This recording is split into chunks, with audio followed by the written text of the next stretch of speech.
Hello friends, welcome to my channel. चलिए इस video में हम क्लास 10th समांतर श्रेणी के कुछ प्रश्न को हल करते हैं। तो सबसे पहले आपको बता दें कि इस क्वेश्चंस को हल करने के लिए हमें एक फार्मूला की ज़रूरत पड़ेगी, जो कि फार्मूला है an बराबर a plus n minus one into D. ठीक है, ये जो a है प्रथम पद है, n जो है पदों की संख्या है और जो d है वो कॉमन डिफरेंस है। ठीक है, और ये an जो है यह अंतिम पद है। ठीक है, चलिए अब इस प्रश्न को हम हल करते हैं। देखिए क्वेश्चन है एपी 1, 4, 7 और 10 डॉट डॉट डॉट के 18वें पद का मान क्या होगा। ठीक है, हमें कौन सा पद ज्ञात करना है? 18वां पद। ठीक है, तो चलिए सबसे पहले हम इसे डिफाइन कर लेते हैं कि ये क्या क्या है। देखिए ये जो एक है ये हमारा प्रथम पद है, यानी कि a बराबर 1। ठीक है, अब हम d निकाल लेते हैं क्योंकि फॉर्मूला में d भी है। तो d निकालने के लिए क्या होगा, क्या करेंगे कि जो ap है उसके दूसरे पद में से पहले पद को घटाया जाता है। ठीक है, तो देखिए d निकालने का क्या हो जाएगा, ये 4 है और ये 1 है, तो 4 माइनस 1 कितना होगा? 3। यानी कि कॉमन डिफरेंस जो है वह कितना हो गया? 3 हो गया, यानी कि d बराबर कितना हो गया? 3। ये हमारा क्या हो गया? कॉमन डिफरेंस, COMMON कॉमन, और ये DIFFERENCE कॉमन डिफरेंस हो गया। ठीक है, अब देखिए हमें कौन सा पद ज्ञात करना है? 18वां। तो n बराबर कितना हो जाएगा? 18 हो जाएगा। ठीक है, चलिए अब हम फॉर्मूला लगाते हैं। an बराबर होता है हमारा a plus n minus one into D. ठीक है, तो ए एन बराबर, ठीक है, ए कितना है देखिए, तो 1 है, तो लिख देंगे हम 1 प्लस कौन सा पद ज्ञात करना है? 18वां।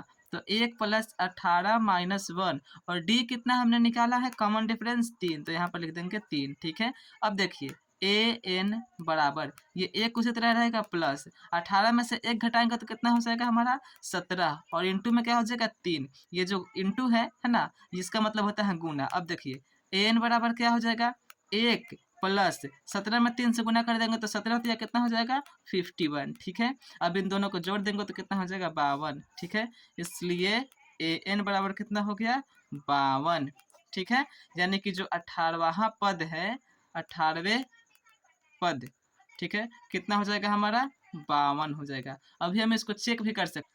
तो इसको चेक किस तरह से किया जाता है, यदि आप जानना चाहते हैं तो कमेंट बॉक्स में कमेंट करिए, मैं उस पर भी एक वीडियो बना दूंगा। ठीक है, चलिए अब दूसरा क्वेश्चन देखते हैं। दूसरा क्वेश्चन है एपी 20, 25, 30 डॉट डॉट डॉट 100 में कितने पद हैं। ठीक है, इसमें हमें पदों की संख्या ज्ञात करनी है। तो सबसे पहले हम इसे डिफाइन करेंगे। देखिए यहाँ पर ए बराबर क्या होगा? 20 होगा। ठीक है, और कॉमन डिफरेंस डी कितना होगा? दूसरे पद में से पहले पद को घटा देंगे। ठीक है, तो ये हमारा हो गया 25 में से कितना घटाएंगे? 20, तो d बराबर कितना हो जाएगा? 25 माइनस 20 यानी कि 5। ठीक है, यानी d बराबर 5। ठीक है, और देखिए इसमें अंतिम पद भी बता दिया है 100, तो ए एन बराबर कितना हो जाएगा हमारा? 100 हो जाएगा। ठीक है, चलिए अब हम फॉर्मूला लगाते हैं और इस एपी में कितने पद है उसे ज्ञात लिखेंगे। ए एन बराबर क्या होता है? A plus n minus one into D. ठीक है, अब देखिए हमें एन पता है कितना है? 100 है, लिख दिए 100 बराबर ए कितना है? 20 है, तो लिख देंगे हम 20 प्लस में एन हमें पता नहीं है तो लिख देंगे एन माइनस वन,